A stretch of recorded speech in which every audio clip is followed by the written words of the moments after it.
এসছে, দুধটা ফুটিয়ে নিই, নিয়ে এখন যাব ওই কালুর দোকান থেকে আমার ছেলের জন্য ওরিও বিস্কুট আনতে। সে কাল থেকে আমাকে ধরছে, ও মা আমাকে একটু ওরিও বিস্কুট এনে দাও, আমি একটু চকলেট শেক বানাবো। দেখি, কালকে তো যেতে পারিনি, রাতের বেলায় বেরোই না আমি, আর এখন সকাল থেকে কাজ করে সময় পাইনি।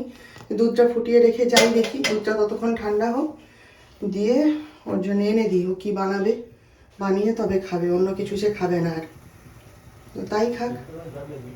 এই যে আমার ছেলে চকলেট শেক, 3খানা ওরিও বিস্কুটের প্যাকেট এনে দিলাম, দিয়ে এই যে তিনি এতক্ষণ ধরে বানালেন। দেখুন, আজকে এটার ওপেনিং হচ্ছে। এই যে ওর জন্য তো এটা কিনে এনেছিলাম, এই যে দেখা যাক খেয়ে কেমন হয়। নিজের হাতে বানালে, এতক্ষণ আমার মানে কোনো রান্না হয়নি, কোনো কিচ্ছু হয়নি জানেন, এতক্ষণ এই ওরিও শেক বানানো চললো। পূর্বাজ লাইফস্টাইলে সবাইকে স্বাগত জানাচ্ছি, আশা করি সবাই ভালো আছেন। তো আজকে হচ্ছে গিয়ে শনিবার, আর এখন বাজে হচ্ছে ওই 11টা প্রায় বাজতে যায়। তো ডাক্তার সাহেব গেছে বাজারে, অপেক্ষা করছি সেই জন্যেই।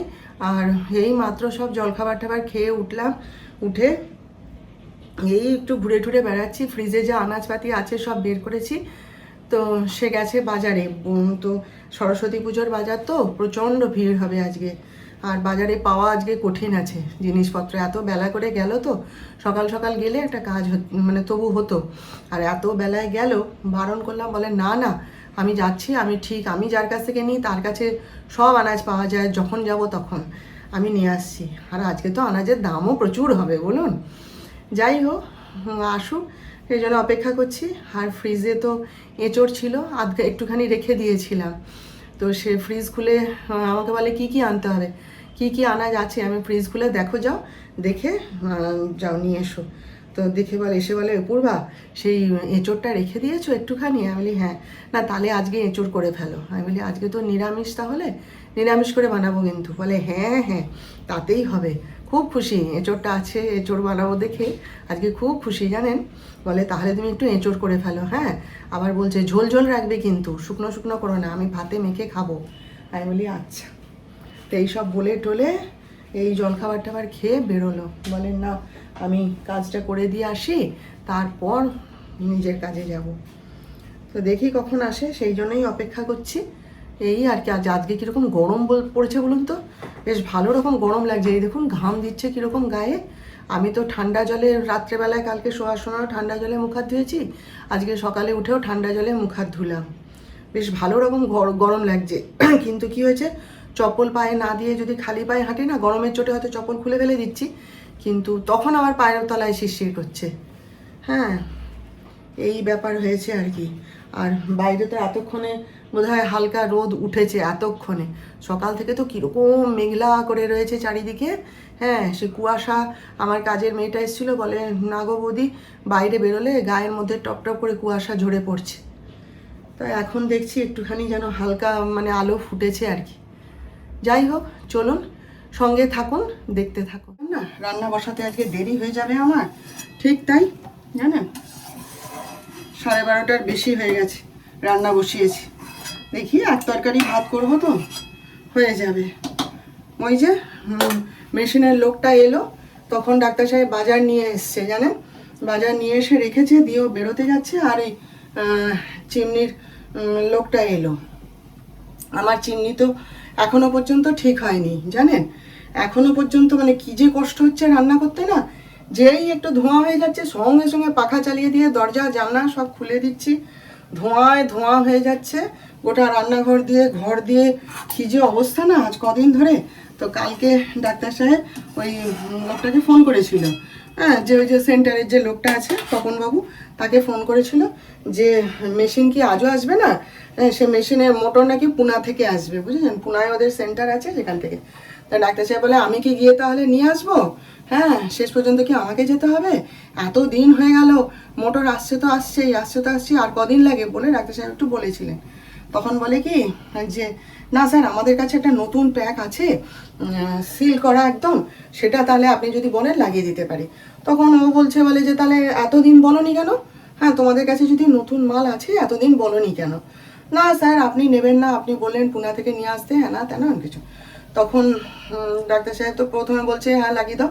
তারপরে আমরা তিনজনেই আলোচনা করলাম যে ওটা সেই পুরনো মাল, হ্যাঁ ওটাকে ওরা ঠিকঠাক করে ওইরকম সিল করে রেখে দিয়েছে, ওটাকে চালিয়ে দেবে। বলে দাঁড়াও আমাকে ঠকাবে, আমি দেখছি দাঁড়াও। বলে তারপরে বেরোতে যাচ্ছে আর লোকটা এসে ঢুকেছে আর কি নিয়ে। বলে যে কি ভাই পুরোনো মালটা আবার নিয়ে এসছো? বলে না সে যদি আপনার সন্দেহ হয় আপনি তাহলে দেখে নেবেন। বলে এবার সে ঘাঘু লোক, হ্যাঁ সে ব্যবসা করে খায়, তাকে ঠকানো কি মানে সোজা জিনিস? ব্যাস গিয়ে ধরেছে, ধরে মোটর ঘুরিয়ে ঘুরিয়ে ঘুরিয়ে ঘুরিয়ে ঠিক যেখানে তেল লেগে আছে সেখানটা বের করেছে, করে যিশুকে ডাকছে আমাকে ডাকছে, বলে দেখে এই দেখ তেল, এই দেখ তেল। তখন যিশু বলে হ্যাঁ তাই তো মা, দেখো মা এখানে তেল। আমিও দেখি সত্যিই তাই। বলে আবার ঠকাচ্ছ আমাকে, আবার তুমি ঠকানোর চেষ্টা করছো?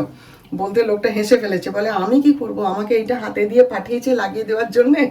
বলে ঠিক আছে তুমি যাও, কিছু মনে করো না, নতুন মেশিন আসুক, নতুন মোটর আসুক তারপর লাগাবে, কি করবো আর, কতদিন নাই তো কষ্ট করবো, আর তখনকে আমি দেখছি কথা বলছি দাঁড়াও। তারপর থেকে এতবার ফোন করছে জানেন, ফোন ধরছে না কিছুতেই। কি যে কষ্ট হচ্ছে না, এখানে ধোঁয়া হয়ে যাচ্ছে, গরম, তার মধ্যে কোনো রকমের রান্না করছে জানেন। আমার রান্নার লোকটা তো হাঁপিয়ে ওঠে, ও মামি তুমি শিগগিরই জানলা খুলে দাও, দরজা খুলে দাও, চিৎকার করতে থাকে। কি জানি এখন কবে যে মানে এর সমাধান হবে জানি না। এই যে ডাক্তার সাহেবের জন্যে এঁচোড়ের তরকারি বানাচ্ছি, আর একটু ঝোলটা মেরে দেবো, দিয়ে টমেটো দিইনি, বাকি সব দিয়েছি, যেহেতু নিরামিষ সেহেতু একটু হিংও দিয়েছি, আর টমেটো, আদা লঙ্কা গোটা জিরে সব পেস্ট করে নিয়েছি, এই যে সব পেস্ট করে নিয়েছি। আর এমনি ধনে গুঁড়ো, তারপরে হলুদ, একটু লাল ওই কাশ্মীরি মির্চ এসব দিয়েছি, দিয়ে এই তার এঁচড় বানিয়ে দিচ্ছি। আমার যে প্রথম মেশিনটা ছিল ফেভারে, আমরা ফেভারই লাগাই, আমরা অন্য কোনো কিছু লাগাইনি। আমার জায়েরা যা অনেক কিছু লাগিয়েছে, ভেন্টিয়ার, তারপরে ওটাকে বলুন, ওটাকে কী বলে, যা নামটা ভুলে গেলে, কুচিনা, কুচিনা অনেক কিছু ওরা ব্যবহার করেছে। লাস্টে ওরাও এসে এই ফেভারেই থেমেছে, ফেভারের এই মডেলটাই লাস্টে লাগিয়েছে। তো যাই হোক, আমার আগেও ফেভারের যে মডেলটা ছিল সেইটা তো তারপর নষ্ট হয়ে গেল। নষ্ট হওয়ার পর এই হলদিয়ার এই লোকগুলোকে মানে ওরা বললো যে ফেভার থেকে, কোম্পানি থেকে বললো যে ওদের ওখানে সেন্টার আছে, আপনারা ওইখানে যোগাযোগ করুন। বলতে জানেন সেই লোকটাকে ডাকা হলো, এই তো এলো, এসে বিভিন্ন মডেল দেখাচ্ছে, হ্যাঁ এই মডেলটা আমার কাছে আছে, ওই মডেলটা আমার কাছে আছে, এসে দেখাচ্ছে। তো তার থেকে আমরা দুজনে একটা মডেল চুজ করলাম, সেই যে আরে ওই যে মডেলগুলো না ফোল্ড হয়ে এরকম খুলে যায়, যেই সুইচ দেবেন আস্তে আস্তে আস্তে আস্তে খুলে যায়, আবার সুইচ অফ করে দিলাম ফোল্ড হয়ে নিজেই অটোমেটিক্যালি ফোল্ড হয়ে ছোট হয়ে যায়, খুব সুন্দর মেশিনটা। তো সেটা দেখে আমারও খুব পছন্দ হলো, আমার হাজব্যান্ডেরও খুব পছন্দ হলো। তো সেইটাই লাগাবো, ঠিক আছে তাহলে তুমি নিয়ে এসে লাগিয়ে দেবে, নতুন মেশিন লাগানো হবে, খুব আনন্দ। তারপরে নিয়ে এসছে, আর তারপরে আমিও এসে লাগাতে এসছে, এসে তখন আমি বলি দাঁড়ান একটু বাদে লাগাবেন, ডাক্তার সাহেব আসুক, বলে ওকে তো পছন্দ ফোন করেছি। এবার ও এসছে, এসে নিঃশব্দে মেশিনটাকে না চারপাশ দিয়ে ঘুরে ঘুরে দেখলো জানেন, দেখে বলছে এটা কি নতুন মেশিন? বলে হ্যাঁ স্যার একদম নতুন। যে বলছে না, ওই যে বললাম তাকে ঠকানো সোজা নয়, সে কম কথা বলে কিন্তু চোখ তার সাংঘাতিক। সে সিধা একদম হাত ঢুকিয়ে দিয়েছে মেশিনের ভেতরে, দিয়ে এরকম হাত বের করে নিয়েছে, পুরো হাত তেলে ভর্তি। এবার লোকটার সামনে এমনি করে হাত মারছে, আমি রান্না করছি, আমার সামনে সে হাতটাকে নিঃশব্দে এরকম করে ধরে আছে, সে গোটা হাতে তেল ভর্তি, দিয়ে বলছে নতুন মেশিন। বলে বাবা তুমি আমাকে ঠকানোর চেষ্টা করো না, আমি এতটা বোকা লোক নই যে আমাকে ঠকানো এত সহজ। হ্যাঁ বলে তারপরে তো সে তাকে ফোন করলো, বলে তোমার নামে কমপ্লেন করে দেবো কোম্পানিতে, দাঁড়াও। বলতে সে তো ভয় টয় পেয়ে গেছে, বলে না তোমার কাছ থেকে আর মেশিন নেবো না। বলে আবার কলকাতা গেল, গিয়ে সেখানে খুঁজে খুঁজে, আমি বলেছিলাম যে এরকম মডেল আছে বলতে, এই মডেলটা তখন খুঁজে পেয়েছে, পেয়ে নিয়ে এসছে আমার জন্যে জানেন। তখন তাদেরকে আবার ফোন করা হলো, তখন আর তারা কোনো বাক্য ব্যয় করেনি, চুপচাপ এসে লাগিয়ে দিয়ে দৌড়।